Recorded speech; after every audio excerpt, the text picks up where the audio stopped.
आप सभी को प्रेज़ द लॉर्ड। आज हम भजन संहिता और उसके 45 चैप्टर से बाइबल रीडिंग स्टार्ट करेंगे और उसके बाद यूहन्ना रचित सुसमाचार और उसके 8 चैप्टर तक बाइबल रीडिंग करेंगे।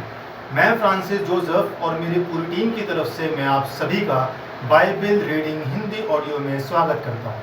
आइए हम प्रार्थना में चलें।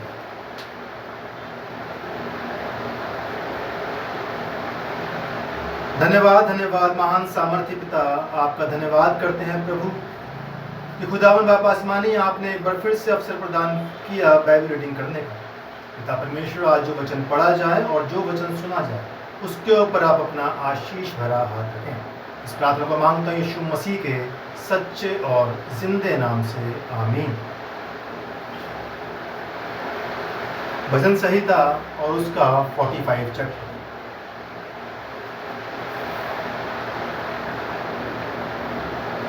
मेरा हृदय एक सुंदर विषय की उमंग से उमंड रहा है। जो बात मैंने राजा के विषय रची है उसको सुनाता हूँ। मेरी जीभ निपुण लेखक की लेखनी बनी है। तू मनुष्यों की संतानों में परम सुंदर है। तेरे ओठों में अनुग्रह भरा हुआ है, इसलिए परमेश्वर ने तुझे सदा के लिए आशीष दी है। हे वीर, तू अपनी तलवार को, जो तेरा वैभव और प्रताप है, अपनी कटी पर बांध। सत्यता, नम्रता और धर्म के निमित्त अपने ऐश्वर्य और प्रताप पर सफलता से सवार हो। तेरा दाहिना हाथ तुझे भयानक काम सिखलाए। तेरे तीर तो तेज हैं और तेरे सामने देश देश के लोग गिरेंगे। राजा के शत्रुओं के हृदय उनसे छिदेंगे। हे परमेश्वर, तेरा सिंहासन सदा सर्वदा बना रहेगा। तेरा राजदंड न्याय का है। तूने धर्म से प्रति और दुष्टता से बैर रखा है। इस कारण परमेश्वर ने, हाँ, तेरे परमेश्वर ने तुझको तेरे साथियों से अधिक हर्ष के तेल से अभिषिक्त किया है। तेरे सारे वस्त्र गंधरस, अगर और तेज से सुगंधित है। तू हाथी दांत के मंदिरों में तार वाले बाजों के कारण आनंदित हुआ है। तेरी प्रतिष्ठित स्त्रियों में राजकुमारियां भी हैं। तेरी दाहिनी और पटरानी ओपीर के कुंदन से विभूषित खड़ी है। हे राजकुमारी, सुन और कान लगाकर ध्यान दे। अपने लोगों और अपने पिता के घर को भूल जा, और राजा तेरे रूप की चाह करेगा, क्योंकि वह तो तेरा प्रभु है। तू उसे दंडवत कर। सोर की राजकुमारी भी भेंट करने के लिए उपस्थित होगी। प्रजा के धनवान लोग तुझे प्रसन्न करने का यत्न करेंगे। राजकुमारी महल में अति शोभामान है। उसके वस्त्र में सुनहले बूटे कड़े हुए हैं। वह बूटेदार वस्त्र पहने हुए राजा के पास पहुंचाई जाएगी। जो कुमारियां उसकी सहेलियां हैं, वह उसके पीछे पीछे चलती हुई तेरे पास पहुंचाई जाएगी। वह आनंदित और मगन होकर पहुंचाई जाएगी और वह राजा के महल में प्रवेश करेगी। तेरे पितरों के स्थान पर तेरे पुत्र होंगे, जिनको तू सारी पृथ्वी पर हाकिम ठहराएगा। मैं ऐसा करूंगा कि तेरे नाम की चर्चा पीढ़ी से पीढ़ी तक होती रहेगी। इस कारण देश देश के लोग सदा सर्वदा तेरा धन्यवाद करते रहेंगे। इसके बाद हम पढ़ेंगे यूहन्ना रचित सुसमाचार और उसका 8 चैप्टर।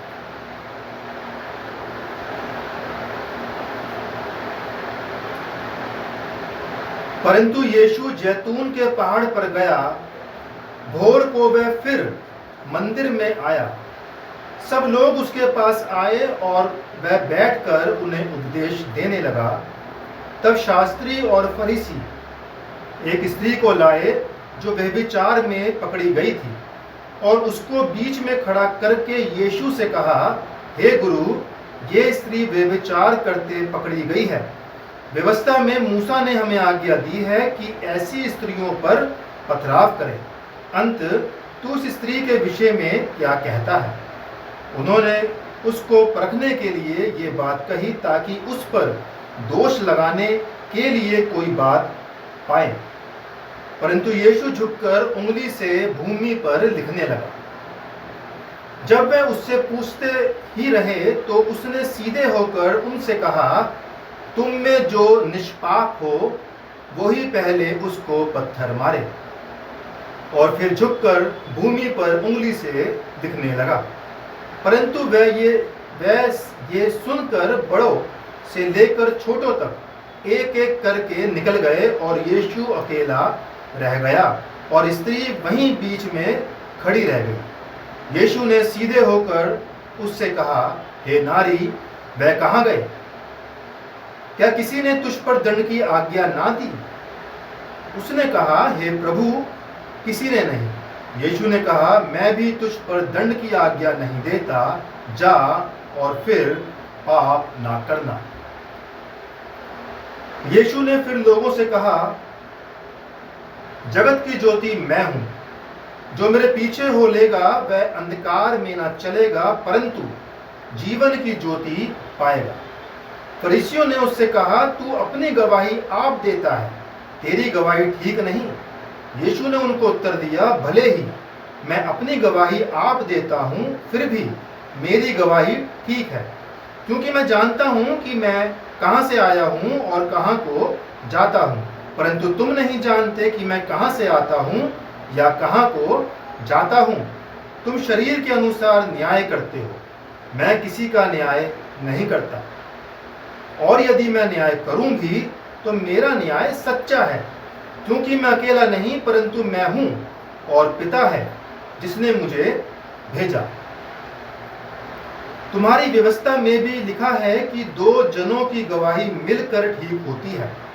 एक तो मैं आप अपनी गवाही देता हूं और दूसरा पिता मेरी गवाही देता है जिसने मुझे भेजा। उन्होंने उससे कहा, तेरा पिता कहाँ है? यीशु ने उत्तर दिया, ना तुम मुझे जानते हो ना मेरे पिता को। यदि मुझे जानते तो मेरे पिता को भी जानते। ये बातें उसने मंदिर में उपदेश देते हुए भंडार घर में कही और किसी ने उससे ना पकड़ा, क्योंकि उसका समय अब तक नहीं आया था। उसने फिर उनसे कहा, मैं जाता हूं और तुम मुझे ढूंढोगे और अपने पाप में मरोगे। जहां मैं जाता हूं वहां तुम नहीं आ सकते। इस पर यहूदियों ने कहा, क्या वे अपने आप को मार डालेगा जो कहता है, जहां मैं जाता हूं वहां तुम नहीं आ सकते? उसने उनसे कहा, तुम नीचे के हो, मैं ऊपर का हूं। तुम संसार के हो, मैं संसार का नहीं। इसलिए मैंने तुमसे कहा कि तुम अपने पापों में मरोगे, क्योंकि यदि तुम विश्वास न करोगे कि मैं वही हूं तो अपने पापों में मरोगे। उन्होंने उससे कहा, तू कौन है? यीशु ने उनसे कहा, वही हूं जो प्रारंभ से तुमसे कहता आया हूं। तुम्हारे विषय में मुझे बहुत कुछ कहना और निर्णय करना है, परंतु मेरा भेजने वाला सच्चा है और जो मैंने उससे सुना है वही जगत से कहता हूं।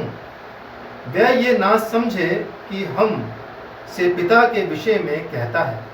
तब यीशु ने कहा, जब तुम मनुष्य के पुत्र को ऊंचे पर चढ़ाओगे तो जानोगे कि मैं वही हूं। मैं अपने आप से कुछ नहीं करता, परंतु जैसा मेरे पिता ने मुझे सिखाया वैसे ही ये बातें कहता हूं। मेरा भेजने वाला मेरे साथ है, उसने मुझे अकेला नहीं छोड़ा, क्योंकि मैं सर्वदा वही काम करता हूं जिससे वह प्रसन्न होता है। वह ये बातें कह ही रहा था कि बहुतों ने उस पर विश्वास किया। तब यीशु ने उन यहूदियों से जिन्होंने उस पर विश्वास किया था कहा, यदि तुम मेरे वचन में बने रहोगे तो सचमुच मेरे चेले ठहरोगे। तुम सत्य को जानोगे और सत्य तुम्हें स्वतंत्र करेगा। उन्होंने उसको उत्तर दिया, हम तो अब्राहम के वंश से हैं और कभी किसी के दास नहीं हुए, फिर तू कैसे कहता है कि तुम स्वतंत्र हो जाओगे?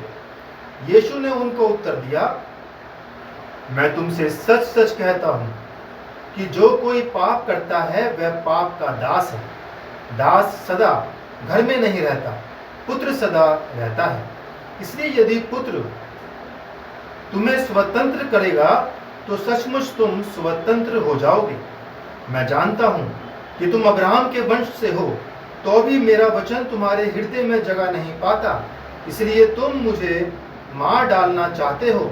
मैं वही कहता हूं जो अपने पिता के यहाँ देखा है, और तुम वही करते रहते हो जो तुमने अपने पिता से सुना है। उन्होंने उसको उत्तर दिया, हमारा पिता तो अब्राहम है। यीशु ने उनसे कहा, यदि तुम अब्राहम के संतान होते तो अब्राहम के सामने काम करते, परंतु अब तुम मुझ जैसे मनुष्य को मार डालना चाहते हो, जिसने तुम्हें वह सत्य वचन बताया जो परमेश्वर से सुना। ऐसा तो अब्राहम ने नहीं किया था। तुम अपने पिता के समान काम करते हो। उन्होंने उससे कहा, हम व्यभिचार से नहीं जन्मे, हमारा एक पिता है, अर्थात परमेश्वर। यीशु ने उनसे कहा, यदि परमेश्वर तुम्हारा पिता होता तो तुम मुझसे प्रेम रखते, क्योंकि मैं परमेश्वर की ओर से आया हूं। मैं आपसे नहीं आया, परंतु उसी ने मुझे भेजा। तुम मेरी बात क्यों नहीं समझते? इसलिए कि तुम मेरा वचन सुन नहीं सकते। तुम अपने पिता शैतान से हो और अपने पिता की लालसाओं को पूरा करना चाहते हो। वह तो आरंभ से हत्यारा है और सत्य पर स्थिर न रहा, क्योंकि सत्य उसमें है ही नहीं। जब वह झूठ बोलता तो अपने स्वभाव ही से बोलता है, क्योंकि वह झूठा है, वरन झूठ का पिता है। परंतु मैं जो सच बोलता हूं, इसीलिए तुम मेरा विश्वास नहीं करते। तुम में से कौन मुझे पापी ठहराता है? यदि मैं सच बोलता हूं तो तुम मेरा विश्वास क्यों नहीं करते? जो परमेश्वर से होता है वह परमेश्वर की बातें सुनता है, और तुम इसलिए नहीं सुनते कि परमेश्वर की ओर से नहीं हो। ये सुन यहूदियों ने उससे कहा, क्या हम ठीक नहीं कहते कि तू सामरी है और तुझ में दुष्ट आत्मा है? यीशु ने उत्तर दिया, मुझ में दुष्ट आत्मा नहीं, परंतु मैं अपने पिता का आदर करता हूं और तुम मेरा निरादर करते हो। परंतु मैं अपनी प्रतिष्ठा नहीं चाहता, हाँ, एक है जो चाहता है और न्याय करता है। मैं तुमसे सच सच कहता हूं कि यदि कोई व्यक्ति मेरे वचन पर चलेगा तो वह अनंत काल तक मृत्यु को ना देखेगा। यहूदियों ने उससे कहा, अब हमने जान लिया कि तुझ में दुष्ट आत्मा है। अब्राहम मर गया और भविष्यद्वक्ता भी मर गए हैं, और तू कहता है, यदि कोई मेरे वचन पर चलेगा तो वह अनंत काल तक मृत्यु का स्वाद ना चखेगा। हमारा पिता अब्राहम तो मर गया, क्या तू उससे बड़ा है? और भविष्यद्वक्ता भी मर गए, तू अपने आप को क्या ठहराता है? यीशु ने उत्तर दिया, यदि मैं आप अपनी महिमा करूं तो मेरी महिमा कुछ नहीं, परंतु मेरी महिमा करने वाला मेरा पिता है, जिसे तुम कहते हो कि वह तुम्हारा परमेश्वर है। तुमने तो उसे नहीं जाना, परंतु मैं उसे जानता हूँ। यदि मैं कहूँ कि मैं उसे नहीं जानता तो मैं तुम्हारी तरह झूठा ठहरूंगा, परंतु मैं उसे जानता और उसके वचन पर चलता हूँ। तुम्हारा पिता अब्राहम मेरे दिन देखने की आशा से बहुत मगन था, और उसने देखा और आनंद किया। यहूदियों ने उससे कहा, अब तक तू 50 वर्ष का नहीं, फिर भी तूने अब्राहम को देखा है। यीशु ने उनसे कहा, मैं तुमसे सच सच कहता हूँ कि पहले इसके कि अब्राहम उत्पन्न हुआ मैं हूँ। तब उन्होंने उसे मारने के लिए पत्थर उठाए, परंतु यीशु छिपकर मंदिर से निकल गया। परमेश्वर अपने वचन के पढ़े और सुने जाने पर अपनी बहुतायत से आशीष दे। आमीन। मेरे अजीजों, हम मानते हैं, मैं जो मसीह लोग हैं, जो यीशु मसीह पर विश्वास करते हैं, वो जानते हैं और वो मानते हैं कि हमारा यीशु मसीह अब्राहम से भी बड़ा है। ये हम जानते हैं और ये हमारा विश्वास है। मेरे अजीजों, आज मैं अपनी बेटी क्रिस्टी फ्रांसिस को बुलाना चाहूँगा कि वो यहाँ पर आएँ और आकर के बाइबल की एक वर्स हमारे साथ शेयर करें। क्रिस्टी फ्रांसिस,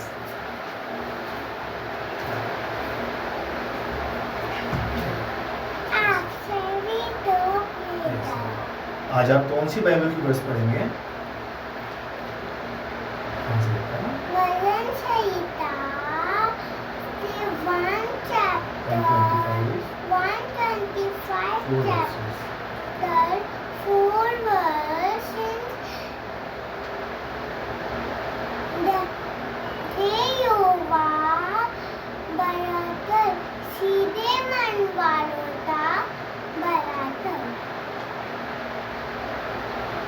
आज मेरी बेटी क्रिस्टी फ्रांसिस ने बाइबल की वर्स पढ़ी है, भजन संहिता उसका 125 चैप्टर और उसकी 4 वर्स में जो उन्होंने पढ़ा है वो है, हे यहोवा भलों का और सीधे मन वालों का भला कर। Thank you so much Christy Francis. आइए हम प्रार्थना में चलें। धन्यवाद, धन्यवाद महान सामर्थ्य पिता, आपका धन्यवाद करता हूँ प्रभु, जो आपने सुंदर वचन दिया, जो वचन पिता परमेश्वर पढ़ा गया है और जो ये वचन सुना गया है। प्रभु जी, ये वचन फलदायक हो, इसके ऊपर पिता आप अपना आशीष भरा आप रखें। प्रभु जी, आज मैं प्रार्थना विनती करना चाहता हूँ तमाम उन जवानों के लिए जो अपनी जवानी के उम्र में पिता परमेश्वर आगे बढ़ते हैं और पिता परमेश्वर टीनेज है। खुदा उन्होंने पिता परमेश्वर ऐसे हर एक जवान बच्चों को साथ पिता परमेश्वर आप हों। पिता परमेश्वर वो खुदा सही राह पे चले, सीधी राह पे चले। पिता परमेश्वर उनको बदलाने वाले जो लोग हैं उनसे पिता परमेश्वर उनको दूर रखें और पिता परमेश्वर वो बच्चे किसी भी गलत राह में ना जाएं। और पिता परमेश्वर अपने स्टडी में जो बच्चे स्टडी करते हैं, जो एक्स्ट्रा एजुकेशन लेते हैं, पिता परमेश्वर पढ़ लिख करके अपने माँ बाप का और पिता परमेश्वर मसीह तालीम लेकर के खुदा तेरे नाम को जलाल और महिमा देने वाले बन सके। बचे हुए दिन में हम सबके साथ हो, एक एक के ऊपर खुदा रहम कर अपनी रहम की बारिश कर। इस प्रार्थना को मांगते यीशु मसीह के सच्चे और जिंदे नाम से आमीन। आए हमारे बाप जो आसमान पर है, नाम पाक माना जाए, तेरी बादशाह आए, तेरी मर्जी जैसे आसमान पर पूरी होती है जमीन पर भी हो। हमारे रोज़ की रोटी आज हमें बख्श दे और जिस तरह से हम किसी को माफ़ करते हैं तू हमारे किसी को माफ़ कर, हम आजमाइश में ना पड़ने दे, ताकि बुराई से बचा। तू बादशाह है, तो जलाल हमेशा तेरे को। आमीन। परमेश्वर का अनुग्रह हम सब पर बना रहे और प्रभु की आशीष हम सब पर सदा और सर्वदा होती रहे। आप सभी को प्रेज़ द लॉर्ड।